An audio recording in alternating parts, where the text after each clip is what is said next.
The air inside the Hilton Presidential Ballroom in Washington, D.C., shimmered with gold light and the quiet hum of money and power.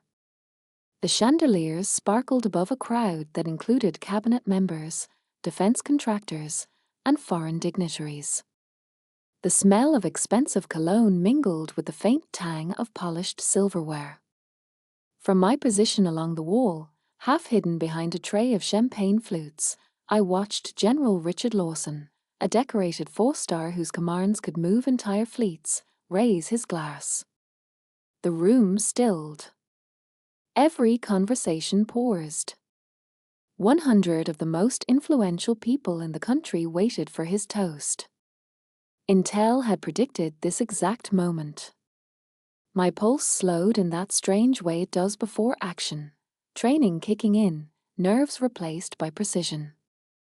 Breaking from my post, I slipped between sequin gowns and tailored suits. The catering uniform I wore wasn't just a disguise, it was a shield. Nobody notices the help. I stopped just at the general's elbow, angling the tray toward him like I was offering another drink. I bent slightly, lowering my voice to an urgent whisper in flawless Parisian French. "Ne buvez pas si. Don't drink that." General Lawson's genial smile didn't just fade, it vanished completely. His eyes, accustomed to scanning battlefields and briefing maps, locked on mine with an intensity that cut through the room's glitter. There was a flicker of confusion, then a chilling recognition. His voice, low and steady, came back with a single call sign. "Falcon." Hearing my classified code name in this crowded ballroom was like feeling the air sucked out of the room. It was a name reserved for secure channels and war rooms, never for public ears. 5 minutes later, the massive double doors of the ballroom crashed open. Military police in tactical black swept in, forming a corridor through the startled crowd. Their boots struck the marble floor in perfect rhythm, their faces expressionless. The air thickened with shock. Across the room, my brother, Ethan Carter, sat frozen at his table, mouth hanging open. Confusion twisted into something else as the MPs closed in on the man sitting next to him, his boss, defense contractor Preston Hale, a man whose handshake could secure billion-dollar deals. Hale's confident smirk faltered the instant he saw the soldier's path. This entire operation had started an hour earlier. I'd been clearing glasses near the stage when I saw Ethan approaching. My brother, always ready to use family as a ladder, had Hale in tow. "Preston, meet my sister," Ethan announced with a familiar fake warmth. "She's just a waitress. Can you imagine?" The words landed harder than they should have. I'd heard worse from him growing up, but this time, the insult sparked something deeper.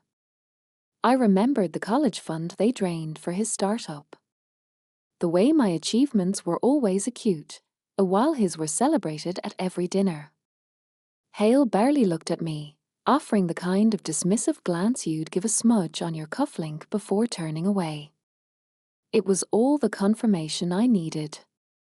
This wasn't just a social slight, it was a tactical opening. What my brother didn't know was that Preston Hale was my target. And under the code name Operation Iron Dagger, I wasn't here to serve drinks. I was here to stop an assassination. That moment, with Hale's arrogant smirk burned into my mind, I decided this mission wouldn't be quiet. It would be decisive and unforgettable. Tonight, in front of Washington's most powerful eyes, I was going to burn his empire to the ground. Living a double life isn't romantic, it's administrative. You build compartments inside your mind and label them like storage bins: family, cover, mission, aftermath. The trick is never letting the lids rattle at the same time. A month before the gala, I sat at my parents' row house in Baltimore, elbows on a table scarred by years of holiday casseroles.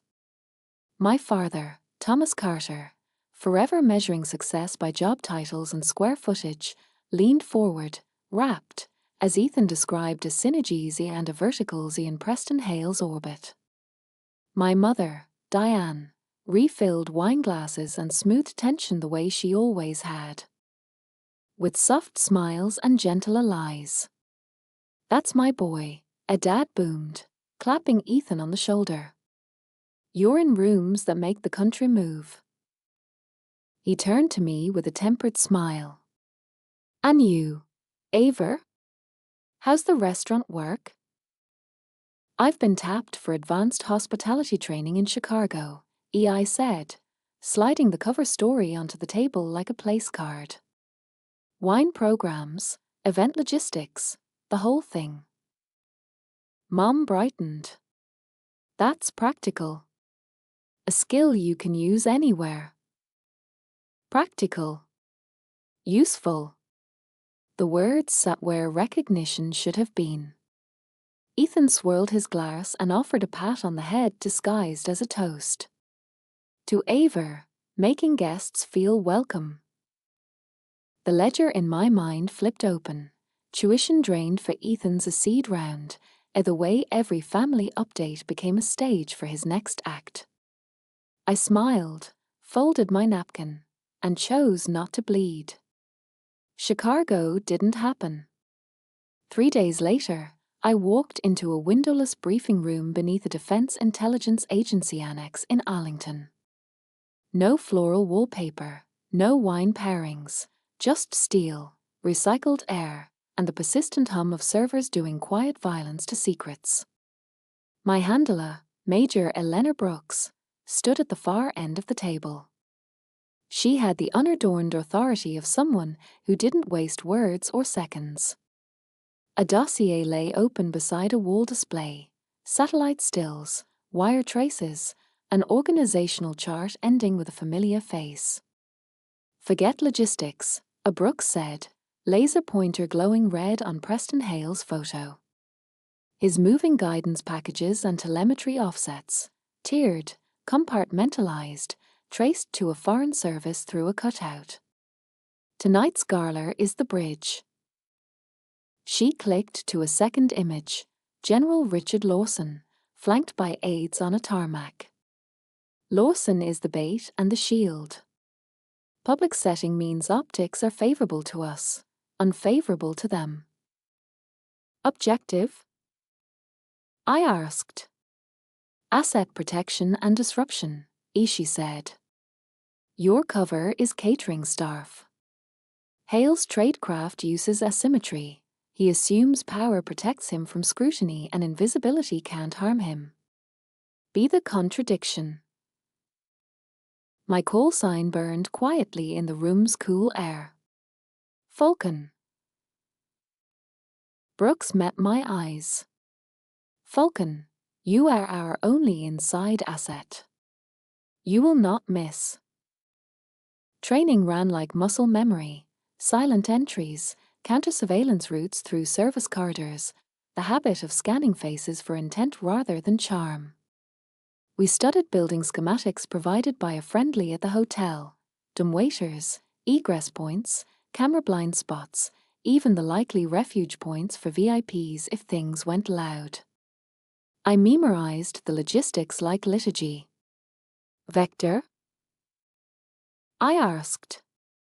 "Liquid microdose on a single glass," a Brooks said, advancing to a magnified frame, a gloved hand, a clear ampoule like a teardrop. "A cholinergic agent engineered for mucosal absorption.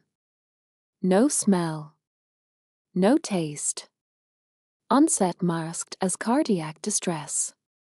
If it contacts Lawson, we lose him on the spot and the incident reads as fate, not warfare."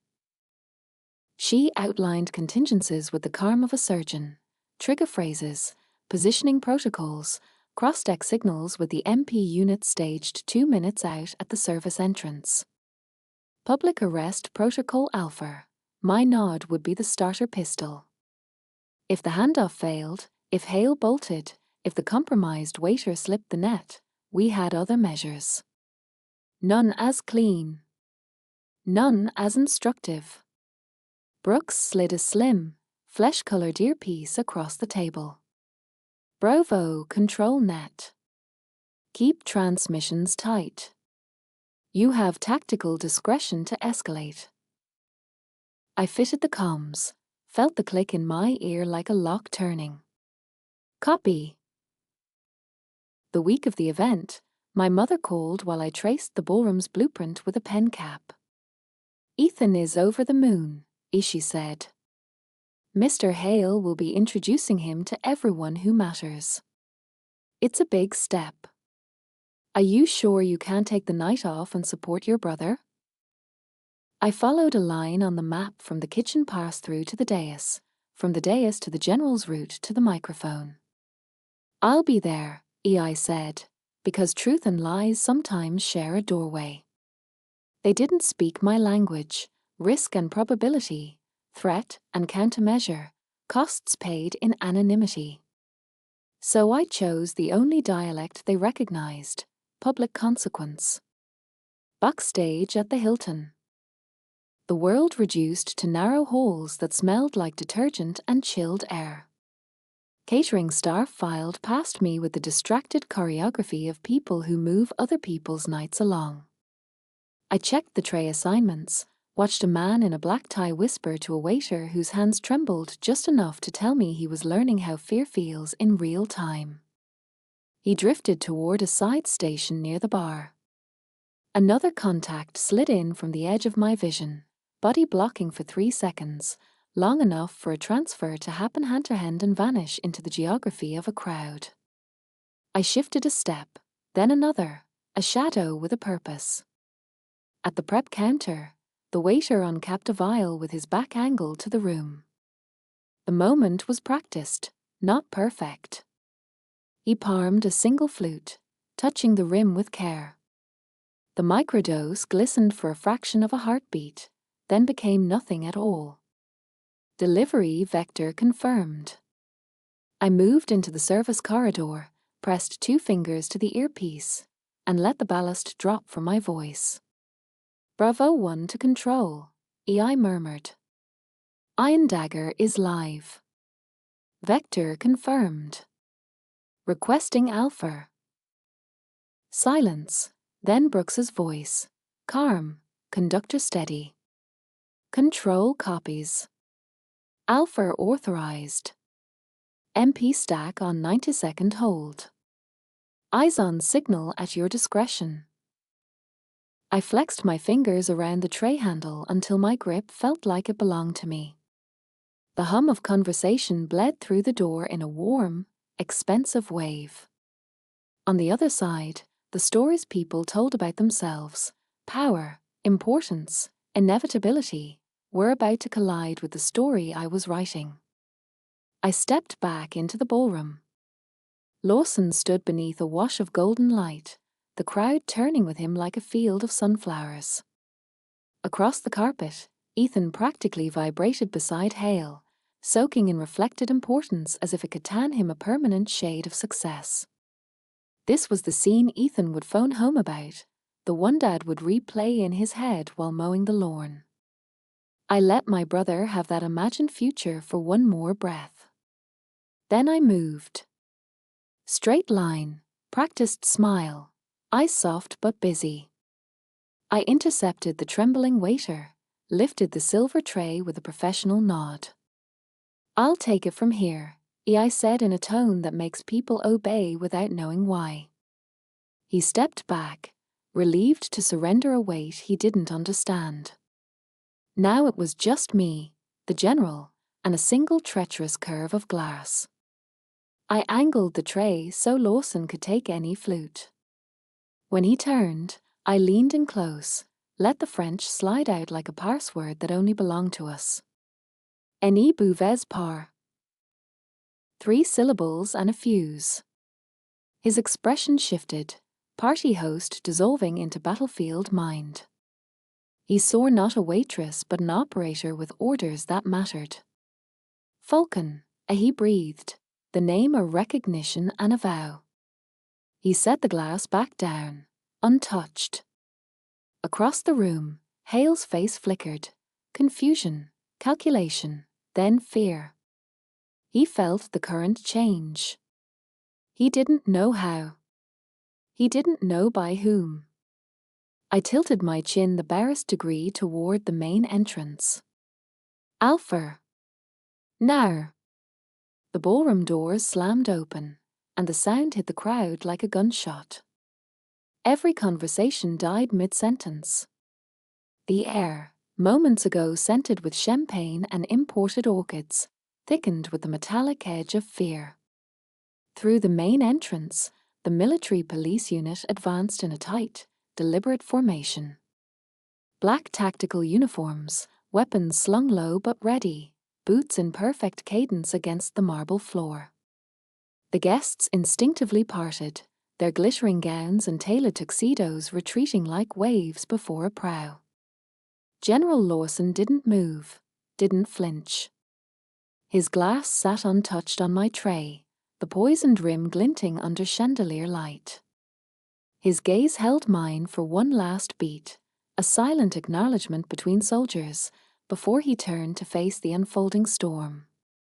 Across the room, Preston Hale's practiced social smile curdled.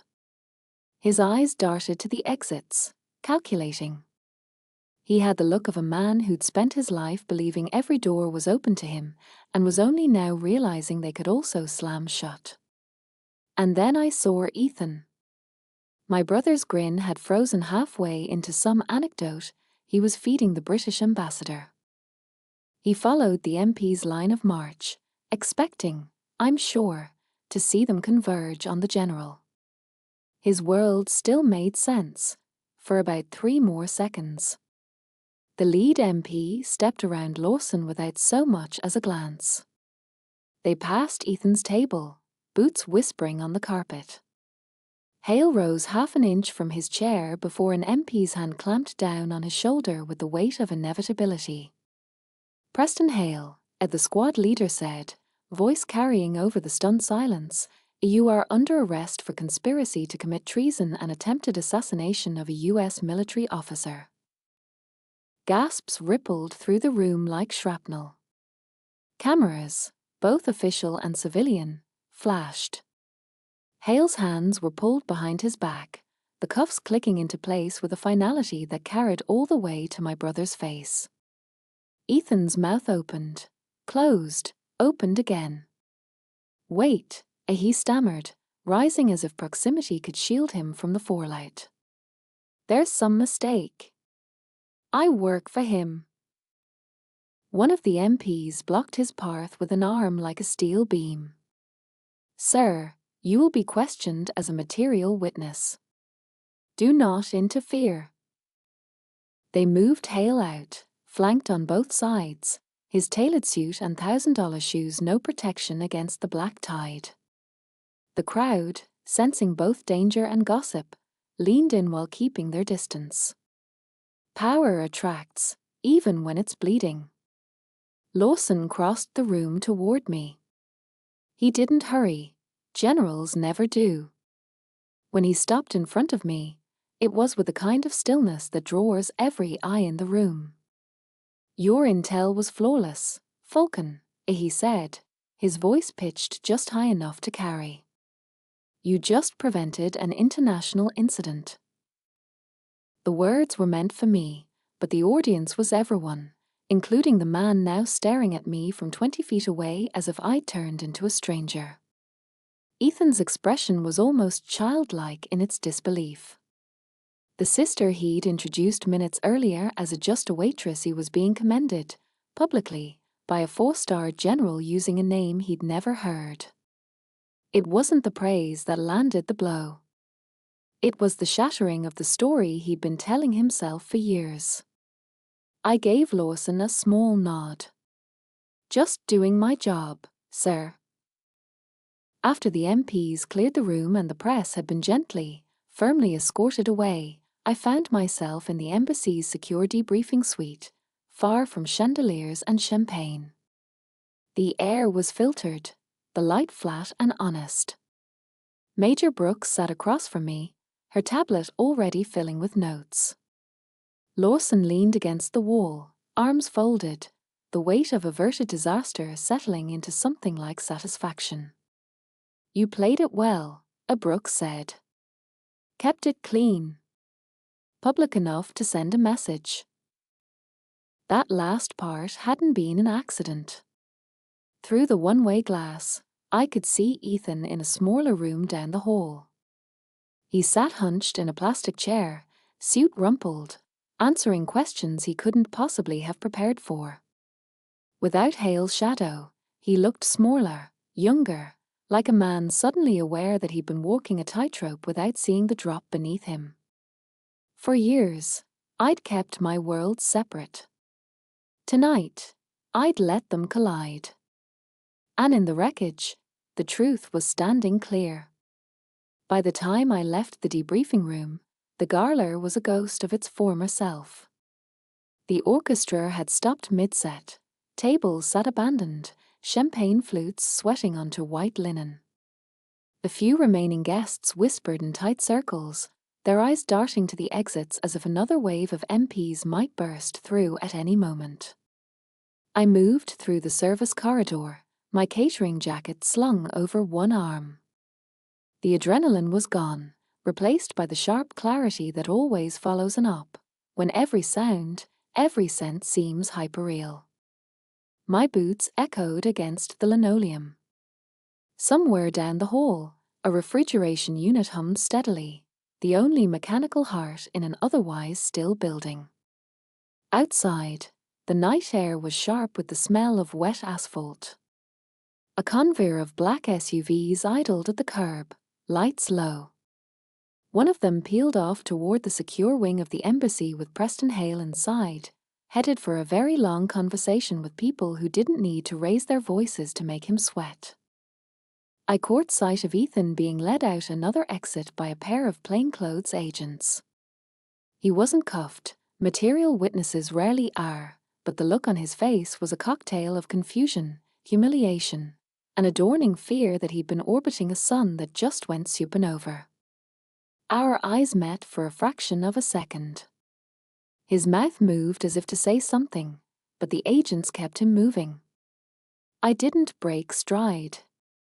The next morning, I was back in Arlington at the DIA facility, sipping bad coffee from a paper cup while reviewing the preliminary after-action report. Major Brooks sat across from me, scrolling through intercepted comms from the night before. "You know," she said without looking up, the room's reaction to Lawson calling you Falcon, that wasn't just theatre. You hit Hale where it hurts. Public exposure. The kind that leaves a mark. That was the point, I said, setting my cup down. Hale would have survived a quiet arrest. He thrives in back rooms. Last night wasn't about him walking out in cuffs. It was about every future contact thinking twice before taking his calls. Brooks gave me one of her small, rare smiles. "You're wasted in catering." By noon, the fallout had begun to ripple. My secure phone lit up with alerts, Hale's contracts frozen pending investigation, shell companies linked to his network quietly folding, and at least one foreign operative on the run after news broke in their capital. But the personal fallout? That landed in my inbox. From ethan.carter@email.com. Subject: We need to talk. I didn't open it right away. I'd spent years letting Ethan set the terms of our conversations, years of playing the quiet sister, letting him believe my work was menial, my life small. Last night had been the first time I'd spoken to him in the only language he respected, undeniable, public authority. Now he was the one asking for an audience. 2 days later, I agreed to meet him. Neutral ground, a coffee shop in Old Town Alexandria where the clink of cups and low murmur of patrons would keep our voices in check. He was already there when I arrived, wearing the same navy suit from the gala, though it looked like he'd slept in it. "You could have warned me," he started as soon as I sat down. "I wasn't there to warn you," I said. "I was there to stop an assassination attempt on a US general. Your boss happened to be the one holding the knife." He leaned forward, lowering his voice. "Do you have any idea what this has done to my career? Everyone thinks I was part of it." "Maybe don't build your career on men whose empires are made of contraband and classified intel," I said. His jaw tightened. "I didn't know." "That's the problem, Ethan. You never know. You don't see people, you see ladders. And you don't care what the ladder's leaning against as long as it takes you higher." He sat back, stung. "So what now? You just walk away?" "I already have," I said. "From the version of this family where my worth is measured against your job title. You saw a waitress. You never wondered if there was more to see." He looked down at his coffee, the steam curling between us like smoke from a fire already burned out. That night, I filed my final report. The operation had been clean. Hale was in custody. Lawson's security was uncompromised. And as far as the DIA was concerned, Falcon was ready for redeployment. But for me, there was no clean break. The truth was out now, not all of it, but enough that my family's carefully constructed hierarchy had cracked. And once those cracks appear, they don't go away. Some missions change the balance of power between nations. Others change it between siblings. This one had done both. The morning sun streamed through the high windows of the Deer's Hall of Honor, turning the carved names on the black marble memorial wall into lines of gold. The building was hushed, the way sacred spaces are, voices low, footsteps muted by reverence. I stood there in a charcoal suit, hair pulled back, a small enamel pin on my lapel marking my unit. My name wasn't on that wall, and I prayed it never would be. But I'd come to pay my respects to someone whose name now was, a fellow operative whose cover had been blown during a mission overseas. The sound of approaching boots drew my attention. General Lawson stopped beside me, his gaze on the same section of the wall. For a long moment we stood in silence. "You know," he said quietly, "the intel we pulled from Hale's network changed the landscape. Operations we didn't even know were compromised are back under our control." I glanced at him. "You didn't come here just to tell me that." He smiled faintly. "The board approved it this morning. You're getting your own task force." For a beat, I didn't answer. Not because I doubted him, but because I felt the weight of what that meant. A team. My team. No more going in alone under someone else's operational design. I'd be writing the playbook now. The Nest, our nickname for the new operations center, was nothing like the ballroom where this all began.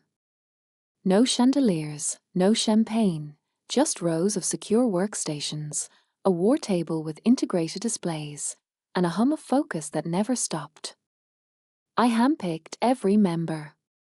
There was MEA Torres, an analyst with a gift for spotting patterns where others saw static. Josh Redding, our comms wizard, could pull a whisper out of the air and tell you what continent it came from. And Malik Grant, logistics genius, could get you and your gear anywhere on Earth without a trace. When I stood at the head of that table for the first time, I didn't feel the need to posture or prove myself. We were here because of competence, not politics. This wasn't family dinner theater. This was earned trust. Then one afternoon, as I was reviewing mission briefs for an op in Eastern Europe, a new notification appeared on my secure personal account. From Thomas Carter. Subject: Ethan. I hovered over the delete icon. My father rarely emailed, and when he did, it was usually some half-hearted invitation to a family gathering I knew was more for appearances than connection. But something about the one-word subject made me click. The message was short. My father explained that Ethan had lost his job, his reputation, and most of his professional network. The investigation had cleared him of criminal charges but branded him as a clueless accessory to a traitor. We were wrong. The email ended. About everything. I read it twice, waiting for a reaction that didn't come. 5 years ago, those words would have been a salve. 3 years ago, a vindication. Now, they were just data. My peace hadn't come from their recognition. It had been forged in silence, under pressure, in the kind of fire my family would never understand. I archived the email and went back to the mission plans. 1 week later, I spotted Ethan across the atrium at Union Station. He was thinner, dressed in off-the-rack clothes that didn't fit quite right, and he had the look of someone still recalculating his place in the world. He saw me, hesitated, and walked over. "Aver," he said, almost formally. "I didn't expect to see you here." I could say the same. He shifted awkwardly. "I heard about your promotion, I guess? Leading a team." "That's right." There was a pause. Then, "I'm sorry. Not just for that night at the gala. For all of it. For not seeing you." I studied his face. The arrogance was gone, replaced by something rawer, humbler. "What are you doing now?" "Trying to figure that out," he admitted. "It turns out the ladder I was climbing was leaning against the wrong wall." I gave him a small nod. "That's one way to put it." He started to say something else, but I was already walking toward my train. Some conversations are better left unfinished. That evening, back in the nest, I looked around at my team. Real family, I thought, not by blood, but by choice. People who valued competence over appearances, loyalty over convenience. I tapped the mission file on my tablet. "All right," I said. "Let's get to work." Because whatever Ethan and my father thought they discovered about me in the last year, the truth was, they still had no idea what I was capable of. The case file landed on my desk at 0600, slid across by MIA with a kind of look that meant I wasn't going to like what I read. The front page bore a code name I hadn't seen in over a year: Cold Harbor. It started simple enough. A suspicious data spike out of a mid-tier defense subcontractor in Seattle. At first glance, it looked like routine corporate espionage, somebody shopping prototype specs to a buyer overseas. But the further I read, the less it felt routine. The encrypted routing patterns, the ghost nodes in the Baltic, the payment chain laundered through 6 shell companies. I'd seen this signature before. Preston Hale's network.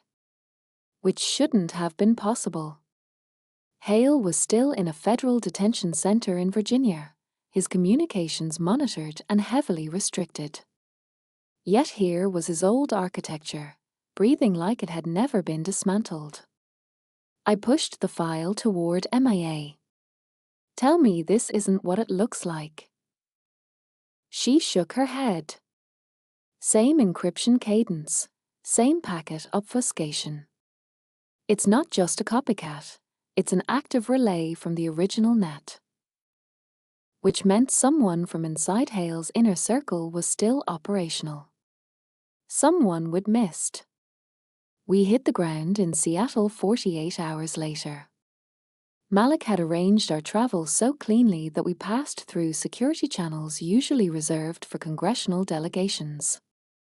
Our base of operations was a nondescript warehouse on the South Pier, officially leased to a seafood import company that didn't exist. Josh was already there, setting up comms. "Our guy's not sloppy," he said without looking up from his console. "But he's gotten comfortable. Pings of the same cell tower 3 times in the past month." "Location?" I asked. Josh tapped the screen. A map appeared, zooming in on a quiet neighborhood just outside the city. The pin dropped over a modest 2-story house with a white picket fence. Perfect camouflage. We went in light, no SWAT theatrics, just 3 operators in plain clothes, moving like neighbors out for a late-night walk. Inside the house, the air smelled faintly of coffee and soldering flux. We found the operation in a converted garage, racks of servers, 3 encrypted satellite uplinks, and a workstation still logged into an active session. The man at the keyboard froze when he saw me. Mid-40s, trim, with the wiry energy of someone who hadn't been sleeping much. "You're not supposed to be here," he said, voice tight. "Neither are you," I replied, stepping forward. "Who's keeping Hale's network alive?" He hesitated just long enough for Josh to pull the drive from the main terminal and pocket it. "I don't know who you are," the man tried again, "but you should leave." "Falcon," I said, letting the name hang there. His eyes flickered. Recognition. Fear. "You," he whispered. "Me," I confirmed. "And I'm shutting you down." Back at the pier, MEA dove into the drive's contents while I called Major Brooks. "Preliminaries bad," I told her. "The relay's active and it's tied into procurement schedules for 3 classified weapons systems. This isn't local. Someone's feeding live intel overseas." Brooks didn't waste time with shock. "You have a week. After that, it goes upstairs and you lose control." I ended the call and looked at my team. "We've got 7 days to cut the head off this snake. And something tells me it's not just Hale's ghost we're chasing."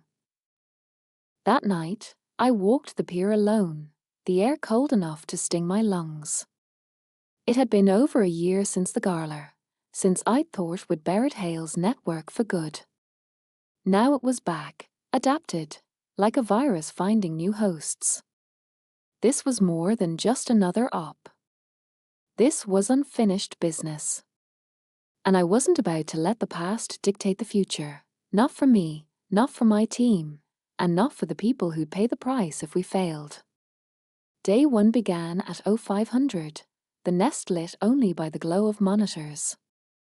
MIA had broken the first layer of encryption on the stolen drive overnight. Her fingers flew across the keyboard, the scrolling lines of code reflected in her glasses. "It's worse than we thought," she said without looking up. "The data isn't just going overseas, it's going to 3 different buyers. And one of them is paying in advance." I stepped closer. "Who?" She tapped a key and a name appeared in the metadata, Blackburn Consulting. It was a DC-based lobbying firm I knew by reputation. Slick, well-connected, and willing to bend laws until they creaked. "They're not the final buyer," EMEA continued. "They're laundering the handoff through diplomatic channels." Which meant the op wasn't just about cutting off a leak, it was about intercepting something that could disappear under the cover of immunity. By day 3, Malik had traced a freight route that matched the delivery schedule in the files. The shipment would be moved under legitimate cargo, sealed in a diplomatic container, and flown out of Andrews Air Force Base in 5 days. Once airborne, it would be untouchable. Best shot is to intercept before it hits Andrews, Malik said, spreading a satellite map on the table. There's a rail spur here. He pointed to a spot near a defunct industrial park in Maryland, where the container will be staged overnight for security checks. That's our window.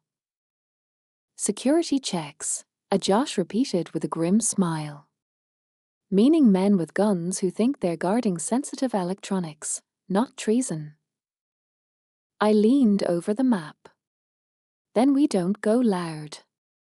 We ghost in, ghost out. No footprints. Day 4 threw us a curveball. MAA came in with a second decrypted block from the drive, and a name buried in the comm logs that made my stomach tighten. Ethan Carter. It wasn't a direct mention, no emails, no orders, but his company's old domain had been used to mask a signal relay 3 months ago. He hadn't worked there since Hale's arrest, but the access protocols were Ethan's. Josh whistled low. Either your brother's moonlighting, or someone's using his old credentials as cover. I didn't like either option. Pull every instance. I want to know how deep this goes. Day 5. I made a call I'd been avoiding. Ethan answered on the 3rd ring, his voice wary. Aver. This is unexpected. You ever log into your old company account after Hale's arrest? I asked. Of course not. They revoked my access. Then someone used your ID to push encrypted traffic through a shell relay tied to Hale's network. 3 months ago. Silence. Then, I didn't know. I believed him. But belief didn't change the fact that his name, even indirectly, was in the middle of my op.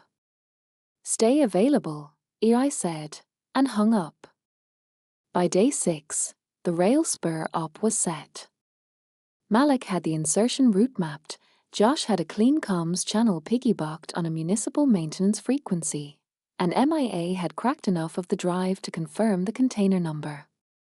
Brooks checked in once, voice flat but approving.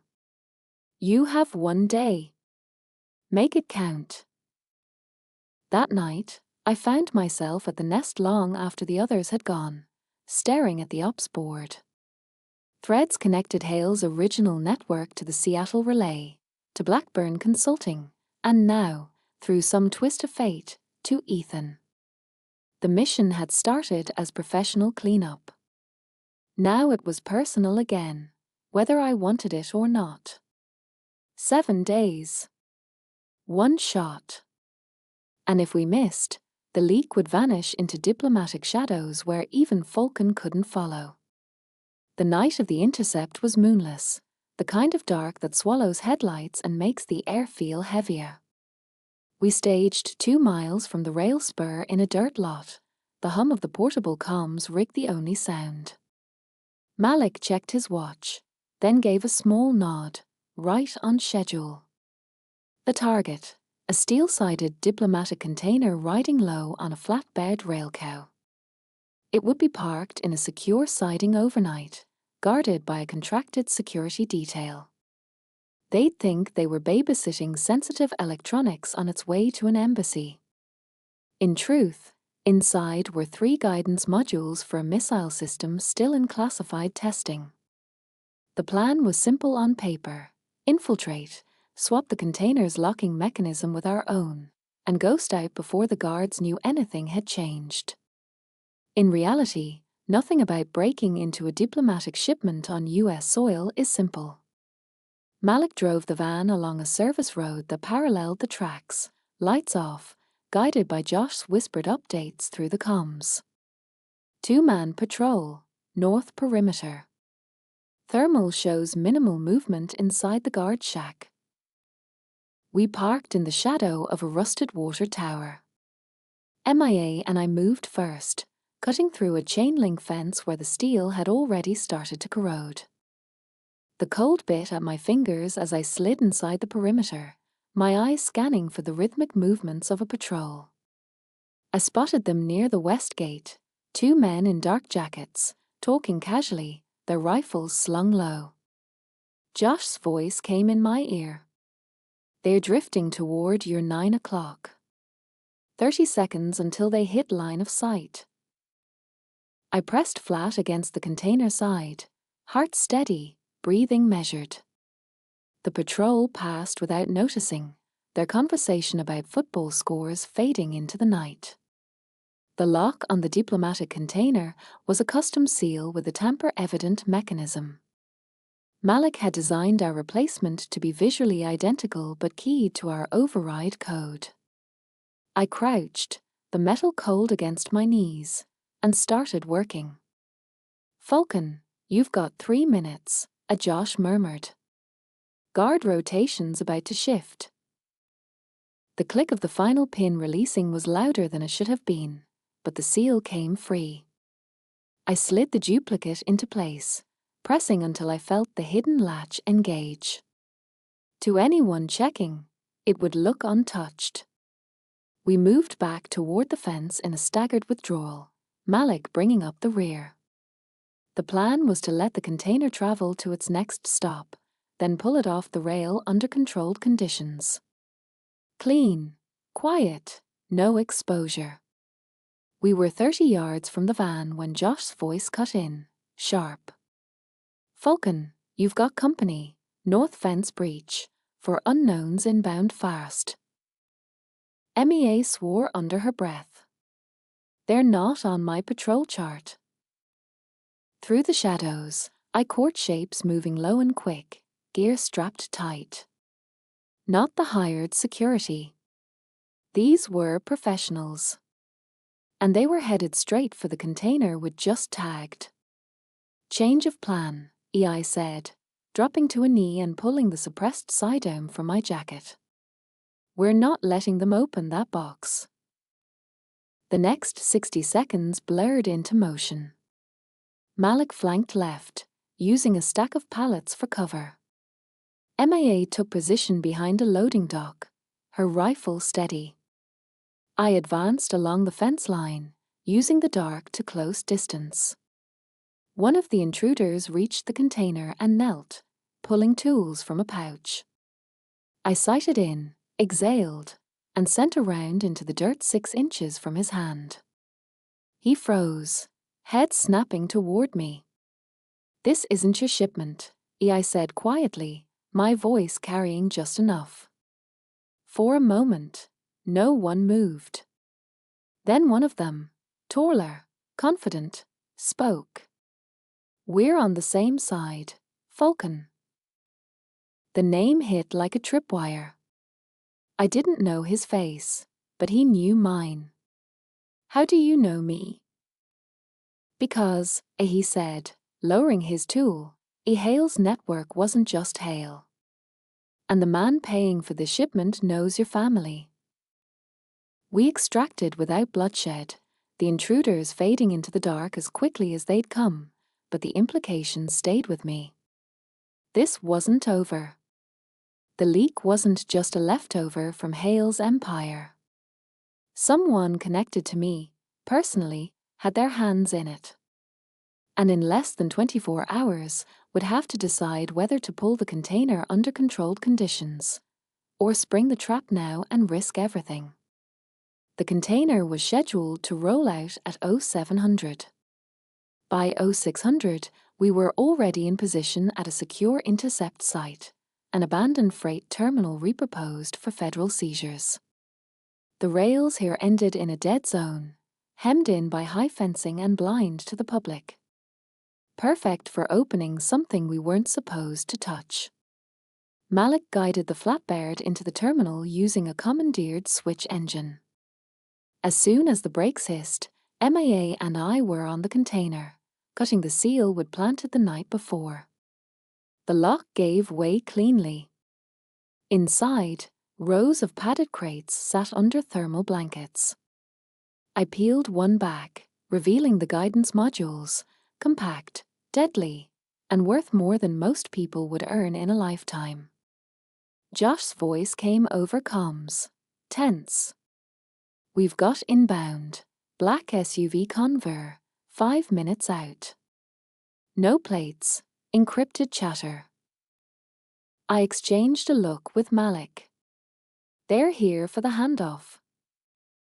We had two options: secure the modules and run, or let the meeting happen and follow the buyers back to their source. The problem was, if they suspected we were inside, we'd lose the trail, and possibly the cargo.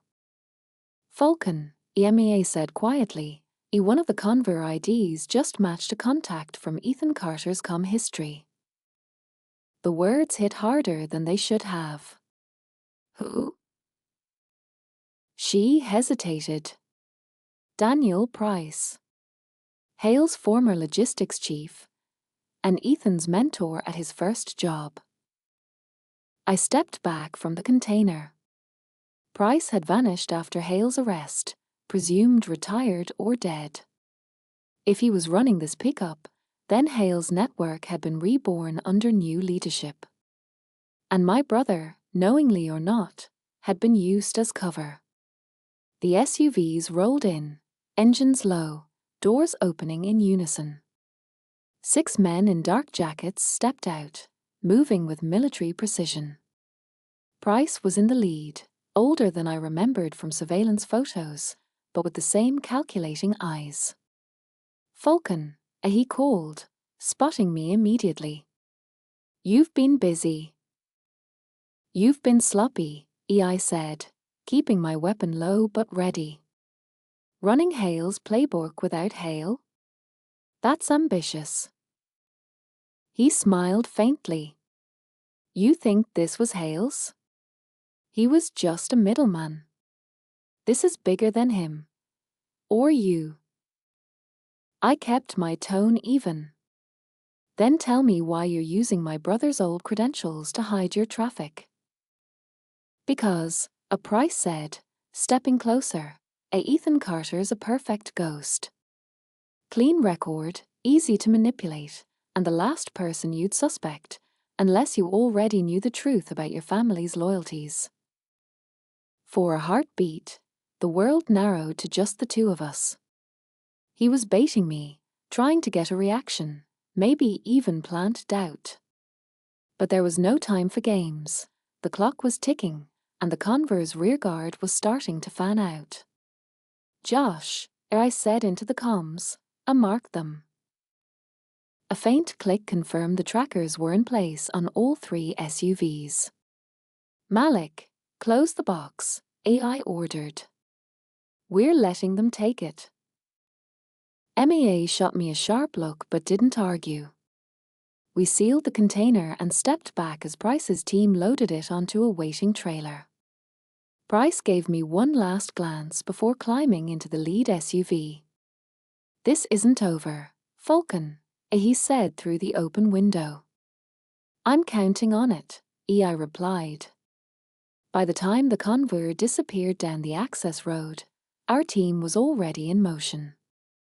Josh had their GPS pings live on the board, Malik was plotting intercept routes, and MIA was pulling every thread from Price's network she could find. Brooks called in on the secure line. You had them and you let them walk? Yes, EI said. Now we know where they sleep.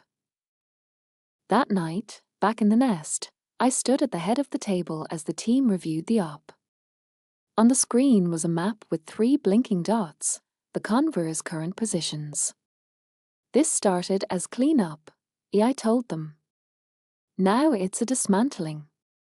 We follow them, we cut every line, and we make sure this network doesn't grow back again. In the corner of my mind, Ethan's name hovered like unfinished business. I didn't know if Price's claim about family loyalties was truth, manipulation, or a mix of both. But I knew one thing. If Ethan was in danger of being pulled back into that world, I'd get to him before Price did. Because some missions you take for your country. Others, you take for blood. And this time, I was ready for both.